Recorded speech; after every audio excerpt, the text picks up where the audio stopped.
بسم اللہ الرحمن الرحیم نحمده ونصلی علی رسوله الکریم اما بعد فاعوذ باللہ السمیع العلیم من الشیطان الرجیم ان اللہ لا یغیر ما بقوم حتی یغیروا ما بانفسهم صدق اللہ العظیم۔ حسب وعدہ آج 1 اگست 2018 سے دیس کی بات کے اس پروگرام کے اندر آپ کی خدمت میں بر صغیر پاک و ہند کی اجمالی جو تاریخ ہے اس کا پس منظر رکھنا چاہتا ہوں۔ یوں تو عہد نبوی کے آغاز سے ہی مسلمانوں نے اسلام کی دعوت اور تبلیغ کا بحیرہ پورے عالم میں سربلند کرنے کے لیے جدوجہد شروع کر دی تھی، جس کو مزید تطور اور بہتری اور اس کی ترقی اور اس کا جو فروغ ہے وہ عہد فاروقی یعنی خلیفہ عادل سیدنا عمر فاروق رضی اللہ تعالی عنہ کے زمانے سے شروع ہو جاتا ہے۔ سیدنا عمر فاروق رضی اللہ تعالی عنہ اور پھر جب خلافت بنو امیہ کا آغاز ہوتا ہے، حضرت امیر معاویہ رضی اللہ تعالیٰ عنہ کے زمانہ میں بھی بر صغیر کے علاقوں کے اندر مسلمان بذریعہ تجارت اور بطریق جہاد یہاں پہنچے ہیں، اور بالخصوص عہد عبد الملک ابن مروان کے زمانہ میں حجاج ابن یوسف جب والی عراق و شام اور والی عراق تھا، اس زمانے میں ہندوستان کے اندر کراچی بائبل جسے کہا جاتا تھا، دیبل جسے کہا جاتا تھا، وہاں پر ایک خاتون کے ساتھ راجہ داہر نے بدتمیزی اور بدسلوکی کی۔ جو مسلمانوں کا لشکر اور قافلہ جا رہا تھا، انہوں نے حجاج بن یوسف جو کہ والی عراق و خراسان تھے اس کو شکایت کی، اور انہوں نے اس شکایت کے ازالے کے لیے محمد ابن قاسم کو لشکر کشی کے لیے بھیجا، قیادت میں ایک لشکر دے کے بھیجا کہ جاؤ اور وہاں جا کر مسلمانوں کی جو کہ سمندری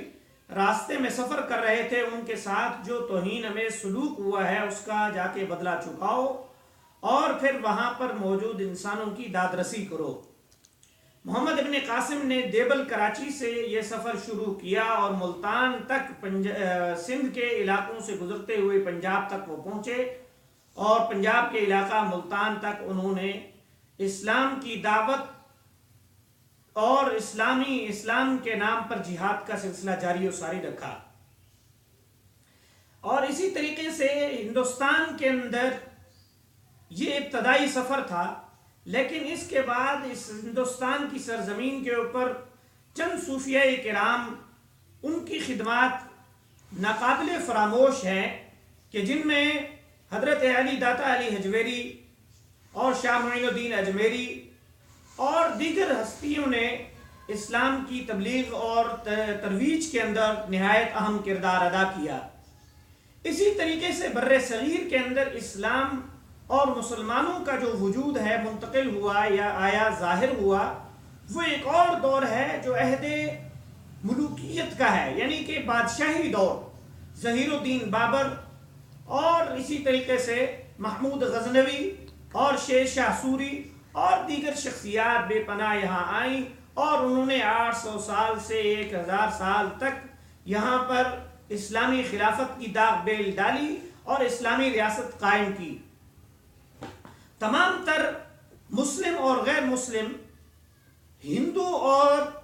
انگریز مورخین کا اس بات پر اتفاق ہے کہ بر صغیر پاک و ہند کے اندر مسلمانوں نے بہت سارے انمٹ نقوش چھوڑے ہیں، وہ تعلیم کے لحاظ سے ہو، وہ تہذیب اور تمدن کے لحاظ سے ہو، وہ تعمیر اور ترقی کے لحاظ سے ہو، وہ انسانی زندگی کی بود و باش کے لحاظ سے ہو، وہ علمی ارتقاء ہو، وہ تاریخی ارتقاء ہو، یہ تمام تر جو ارتقاء اور تعمیر اور ترقی ہے یہ مسلمانوں کی مرہون منت ہے۔ چونکہ ہندوستان کا جو خطہ ہے یہ خطہ ایک طرف طویل ترین سمندر کے گرد گھرا ہوا ہے اور اس کے دوسری جانب پہاڑیوں کا سلسلہ ہے، جس کی وجہ سے یہاں پر کسی کا آنا اور جانا جو ہے وہ ناممکن اور بہت ہی مشکل تھا۔ سکندر اعظم یہاں آئے اور اس کے بعد پھر مسلمانوں کے اسفار یہاں پر ہوئے اور مسلمانوں نے زندگی کے تمام تر شعبہ جات کے اندر وہ خدمات سر انجام دی ہیں جن کا جو معتدل مورخین ہیں یا مفکرین ہیں وہ ببانگ دہل اس کا اعتراف کرتے ہوئے نظر آتے ہیں۔ وہ موتی لال نہرو ہوں یا وہ گاندھی جی ہوں یا دیگر ڈاکٹر گستاولی بے وغیرہ ہوں اور بہت سارے مورخین، سر ولیم ہنٹر جو ہیں، انہوں نے بھی اس کا اعتراف کیا ہے کہ مسلمانوں نے علم طب کے اندر، علم سیاست کے اندر، علم تاریخ کے اندر، تعلیم اور تربیت کے اندر اور مذہب اور ثقافت کے اندر، عقائد کی بہتری کے اندر، ذات اور پات کی تقسیم کے خاتمے کے لیے مسلمانوں نے جو کردار ادا کیا ہے وہ مثالی اور رہنما ہے۔ بس آج کی گفتگو کو اسی پر ہم مختصر کرتے ہیں، ختم کرتے ہیں۔ انشاءاللہ آگے یہ جو مختصر سا پس منظر تھوڑا سا اجمالی طور پر، ویسے اس کی تفصیل تو بہت زیادہ ہے جو کتب تواریخ کے اندر اور بالخصوص سید ابو الحسن علی ندوی رحمۃ اللہ علیہ نے ہندوستانی مسلمان کے نام سے